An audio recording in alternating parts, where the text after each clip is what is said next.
How to rehearse your speech, क्या करना चाहिए, कैसे करना चाहिए, आइए जानते हैं इस वीडियो में।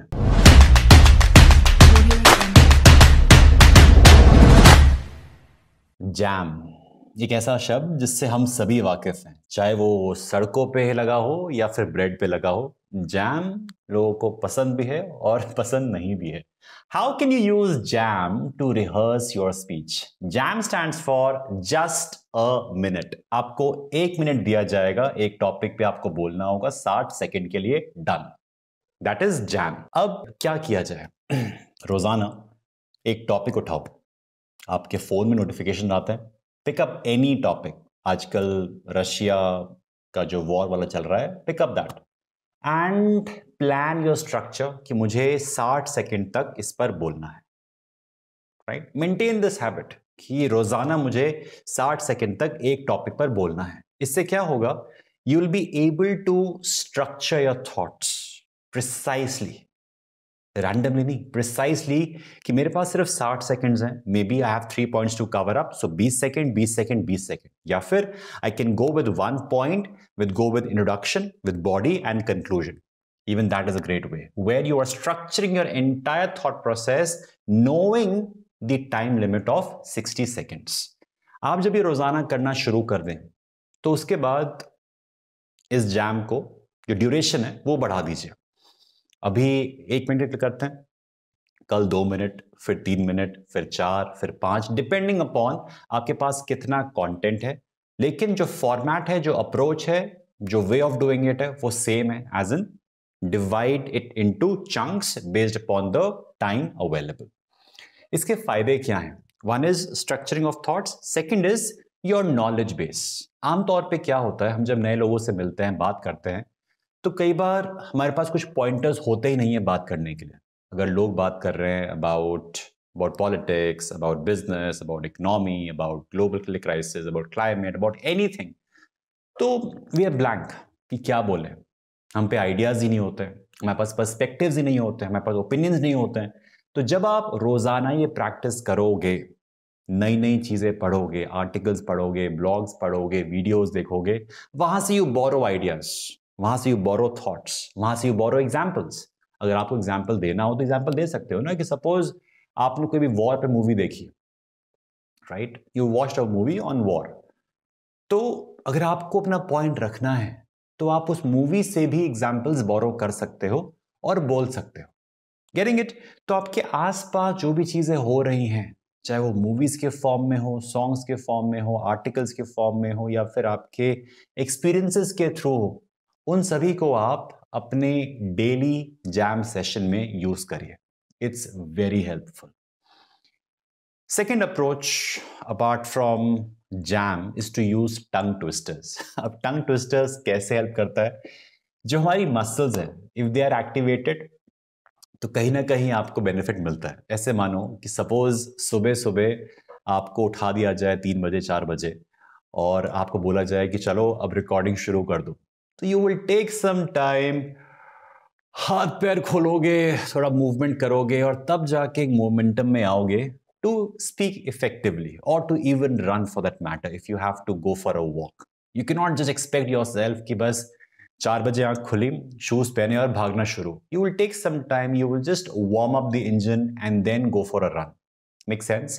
Similarly, आपके टंग ट्विस्टर्स हैं, आपको हेल्प करता है। टंग ट्विस्टर में क्या होता है?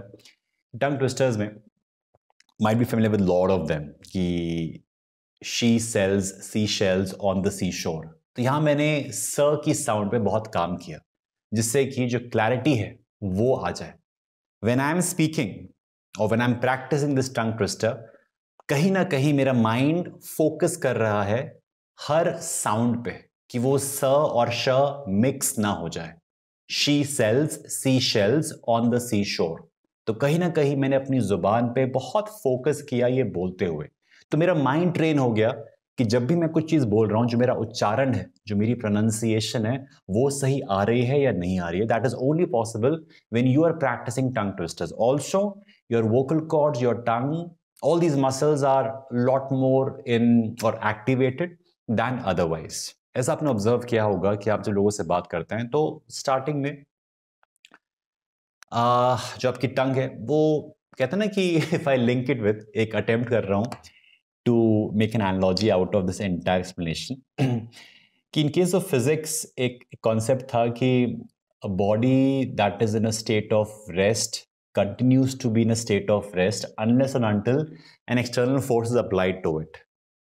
अगर मेरे फिजिक्स के टीचर ये सुन रहे होंगे, he'll be so proud of, कि वाह दिवस, तुम नंबर क्लास में लेके नहीं आ पाए लेकिन तुमने लेसन सही से याद रखा. The point is कि if you can activate, your tongue would remain in a state of rest unless and until externally उसको आप बोले कि भाई उठ जाओ, थोड़ा सा प्रैक्टिस कर लेता है. And once it comes in that motion, you are in a better state to use your tongue, to use your vocal cords, your mouth, your air, your lip movements, everything जो भी यहाँ पे हो रहा है उसको आप बहुत ही tactfully यूज कर सकते हो if you practice tongue twister. So let me know in the comment section कि ऐसा कौन सा टंग ट्विस्टर है जो आपको याद है बचपन से, जो आपने बहुत मजे करे यूज करने में. एक वो था, Betty bought a bit of butter but the bit of butter was very bitter, so she bought another bit of butter to make the bitter butter much better. खटर पटर समथिंग समथिंग समथिंग. तो इससे क्या होगा कि you become more mindful of the words and you are more precise with the sounds that you produce. ठीक है. Lastly क्या करना चाहिए, दैट इज टू रिकॉर्ड. ये मेरी फेवरेट टेक्निक है जो कि बहुत हेल्प करती है. अब रिकॉर्ड कैसे किया जाए, एक पुरानी टिप है कि शीशे के सामने प्रैक्टिस किया करो. कर सकते हो लेकिन आज के टाइम पे I will not recommend you. आज के टाइम पे यू हैव अ स्मार्टफोन जिसका यूज करके आप रोजाना रिकॉर्ड कर सकते हो. कैसे, आप जब शीशे के सामने प्रैक्टिस करते हो तो आपने उस टाइम पे प्रैक्टिस करा, आपने अपने हाव भाव, अपनी आवाज को सुना, देखा, समझा कि हाँ ऐसे से बोला मैंने, लेकिन आपने खुद को रिकॉर्ड नहीं किया. तो जैसे ही आप शीशे के सामने से हटे, गायब. तो पता ही नहीं है कि मेरे एक्सप्रेशंस कैसे थे, मेरी वॉइस कैसी थी, मेरे हाथ पैर कहाँ जा रहे थे, मेरा इम्पैक्ट कैसे आ रहा था, पता ही नहीं है. आज की डेट में luckily we have a smartphone, we have cameras, so record yourself and see कि मेरी वॉइस कैसे जा रही है, मेरे हाव भाव, एक्सप्रेशन, सब कुछ कैसे जा रहा है. Observe that. ठीक है. Once you observe this, it would give you that data set कि हाँ मैं आज ऐसे बोलता हूं, मुझे अपनी आवाज पे और वर्क करना पड़ेगा. सपोज कुछ लोगों को हैबिट होती है टू स्पीक रियली फास्ट, बहुत तेज बोलते हैं, उनका जो रेट ऑफ स्पीच है वो बहुत तेज होता है. तो उन्हें क्या करना चाहिए, जब तक वो खुद को रिकॉर्ड नहीं करेंगे, listen to yourself as a critic, कि अगर आप खुद को एज अ क्रिटिक सुनते हो तो क्या सुन पाओगे या नहीं. जस्ट बिकॉज कि ये रिकॉर्डिंग आपने करी है तो अच्छी ही होगी, जरूरी नहीं है.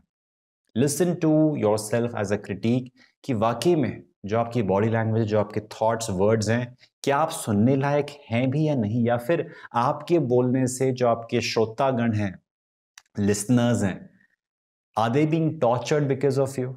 हो सकता है कि अगर आप एक बॉस हैं, ऐसा सुना है मैंने, जो मेरे कुछ स्टूडेंट्स हैं उन्होंने बताया कि सर हमारे जो बॉस हैं वो इतना पकाते हैं लेकिन मजबूरी ऐसा सुनना पड़ता है क्योंकि वो बॉस हैं.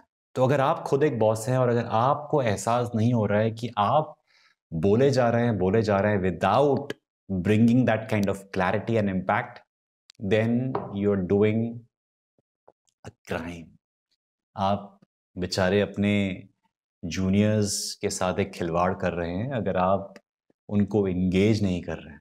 आपने ऑब्जर्व किया होगा पिछले 2-3 सालों में, जब से ये कोविड की दस्तक हुई है, जब से वर्क फ्रॉम होम शुरू हुआ है, जब से we have been attending these office meetings over the call, it becomes so pressurising कि सुनना भी है, मीटिंग अटेंड भी करनी है और सोना भी नहीं है. नींद आ रही होती है कि क्या बात कर रहे हैं, क्या डिस्कशन कर रहे हैं. There is no liveliness in the discussion.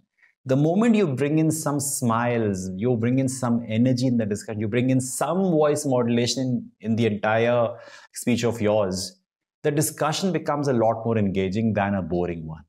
तो जिम्मेदारी आपकी है कि अगर आपको वो डिस्कशन engaging बनाना है तो उसके लिए पहले खुद प्रैक्टिस करनी पड़ेगी by recording yourself every single day. Recording करने से और क्या होगा, you will see your progress. जैसे आप day 1 पे हैं, day 2 पे हैं, day 3 पे हैं, day 4 पे हैं, day 5 पे हैं, day n पे हैं. And that shows your progress. You would be proud of yourself कि आपने शुरुआत कहां से करी थी और अब कहां तक पहुंच गए. कोई भी शख्स रातों रात अच्छा स्पीकर नहीं बन पाता. If you have to communicate well, you have to practice, practice, practice, rehearse, practice, fail, rehearse, practice, fail, learn, rehearse, practice, fail, learn, and then become better. Makes sense? On this note, I wish you all the best. Work on your craft, raise your bar. Till then, stay awesome, stay productive.